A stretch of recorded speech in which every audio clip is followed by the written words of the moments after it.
முதலமைச்சரும் இதுவரை சொல்லாதது, சொல்ல முடியாதது, சொல்ல எண்ணாத ஒரு விஜய் அவர்கள் சொன்னார். இது உங்க விஜய் ஆட்சி. அரசு அலுவலகத்தில் யாராவது லஞ்சம் கேட்டால் கொடுக்க முடியாதுன்னு சொல்லுவாங்க. மீறி கேட்டாங்கன்னா எங்க அண்ணன் ஆட்சி.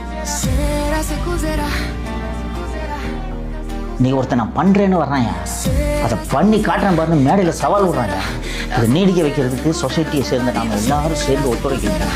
சமூகம் எப்படி மாறிவிட்டது என்றால், என்னையா கடமை செய்தது காசு கேட்கிறான்னு கோவப்பட்ட காலம் போகுது. என்னையா காசு வாங்க மாட்டாங்க. மக்களின் மனதை விஜய் அவர்கள் படித்து விட்டார், புரிந்து கொண்டார்.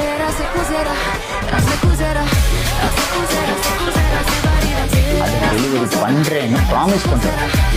அண்ட் இந்த 2 மாசத்துல டெலிவரி பண்ணுறேன். எவ்வளவு கதைகளை கேள்விப்படுறோம். என்னையா துட்டு பாருங்க, அதெல்லாம் வேற லெவல்.